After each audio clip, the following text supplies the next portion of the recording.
what the macros are going to look like in 2025. A lot of moving parts out there, but who better than Manish Dangi to help us understand how exactly this jigsaw is going to look like for the year ahead. Manish, hi, good morning. Good to have you, and New Year greetings from all of us here. Hi, Aisha. Happy New Year to all of you. Right. So, Manish, tell me, is it going to be as happy in the year ahead or not? Because the macros definitely have gotten wobbly. Some of it is already in the price in the year gone by. But what's lined up ahead? I guess in 2024, the macro sort of evolved surprisingly that US continued to stay strong. But, India certainly sort of weakened a lot more than what most of us anticipated. And I guess since these growth trends to sort of last for longer than 6-8 months, it's more likely than not that, India would continue to sort of stay in a slow lane. Uh, at some point in time, hopefully US slows and then gives us breathing space to cut rates and ease regulatory environment. And of course, that perhaps would put a floor to the growth slowdown. So I guess 2025 will perhaps not see acceleration in growth slowdown, but more of the same of 2024 would likely continue. That's how I kind of think of how macro would evolve.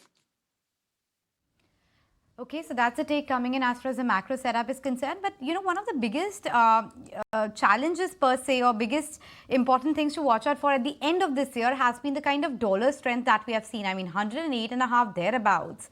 What happens to that? Because that clearly has a big impact, whether it is flows, whether it's rupee, whether it's a lot of those domino effects.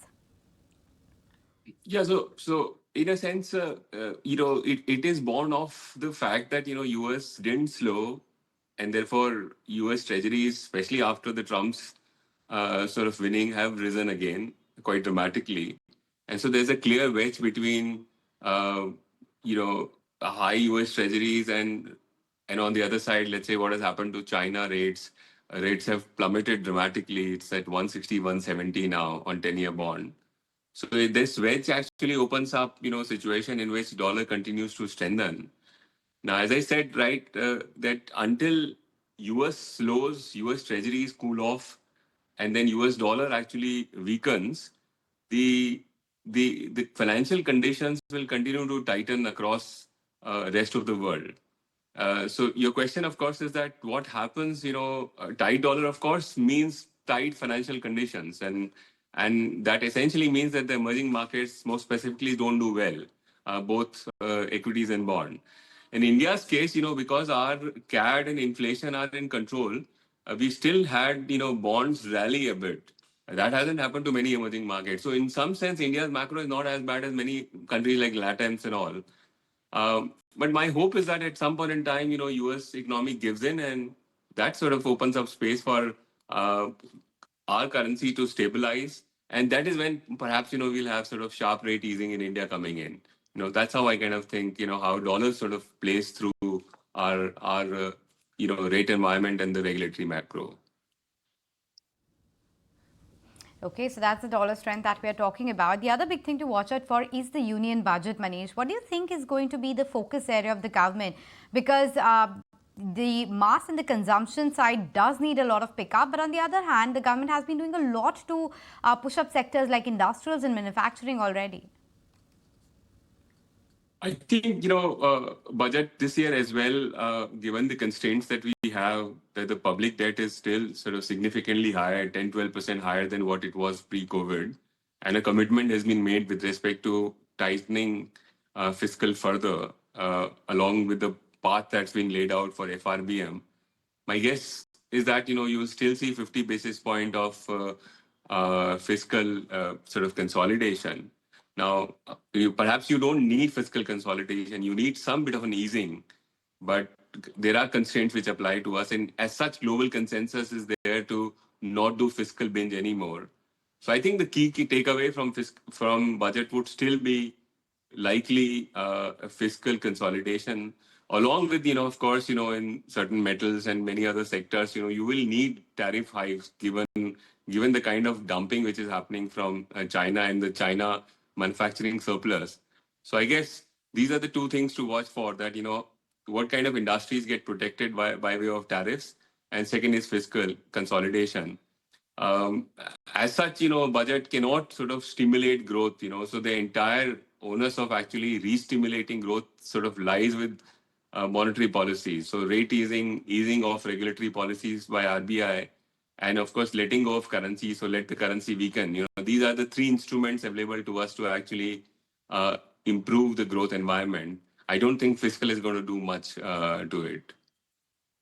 So, Manish, like in your own words, that weak growth is no more a speculative idea. It's pretty much evident out there. It's in the numbers.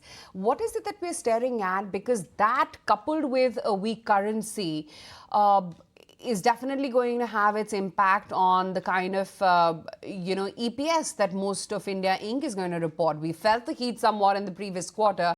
Do you think that it's going to see some more of a trickle-down effect in the next few quarters too, and we will have weak earnings from maybe more sectors? So, Aisha, two things. One, of course, is the nominal GDP growth in India is now settling at, looks like 9-10% growth.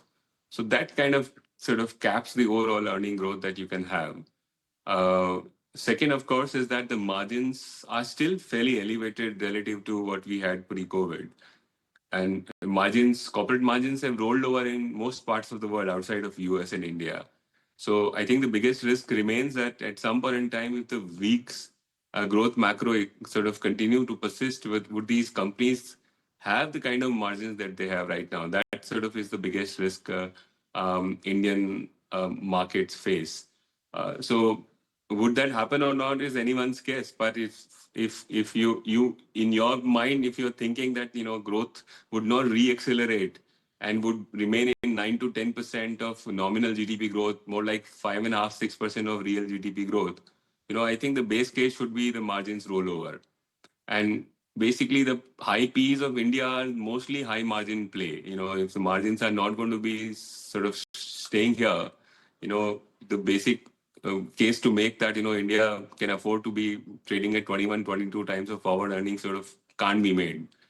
Again, it has to be contextualized that the US margins are very high, driven by mega caps, and again, because of the tech and productivity gains. Indian margins are largely sort of cost cut gains.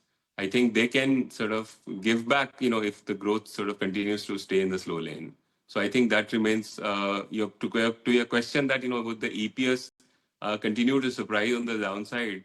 Markets are baking in 13-14% growth, I guess. And on a 9-10% of nominal GDP growth, I think, you would still continue to see surprises on the lower side over the next 12 months. Where does that leave, Manish, the equity investor who's just not used to, barring the October odd shake-off, used to seeing trying times since pretty much the COVID lows? No, I mean, it's been great here, actually. Last couple of years, people have made lots of money. Of course, last 12 months also, the drawdowns hasn't been steep. I made a point last year also, beginning that Indian bonds perhaps would do better than equities, and I guess that setup sort of remains. So, 2025, Indian bonds perhaps would deliver about 10% returns, and equity would struggle to deliver that. So, you have an inverted risk premium, in equities. So, all kinds of volatility that you are biting in, you really don't get the compensation for it. Now, at some point in time, at these valuations, investors will take note of it, and also will take note of the fact that they're not earning the risk premium that they should get over fixed income. And so therefore, kind of more volatility and steeper sort of cuts will come in.